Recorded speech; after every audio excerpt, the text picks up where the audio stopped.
Bueno, pasako doztezuz, hau kontateko modukoa da, sasoi horretan esan normala hemen herrietan maila horretan ibiltea, ez da? El año 61an, la Sanea Bilbao trofeola neukiro ziruen. Eta dekoaz, Ondarroan bigarrena, eta, bueno, dekoaz, Cruz Internazio de la Sarten bebaik, horretek duen, bueno, ebilketzen leku guztetik. 3 urtean, da gero, handik bizitzarik ez honon da, como hobi, da gero itxitetuzu.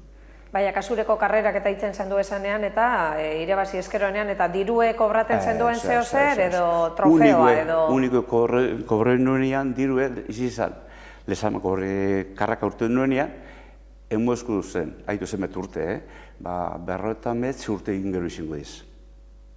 Lauro peseta eta Coca-Cola. Haitu, Eta gero burlezarik eustin ez ere honitzen, segurtuen jaiaetan famili guzti batutek itzezan, da badatorretzeko aberatzak eustin burlezan. Iniz da orduen laurun peseta izizan. Ezan gauza gitzi. Doin bere erekoaz, ezean orduko zapatilek untzeskoak.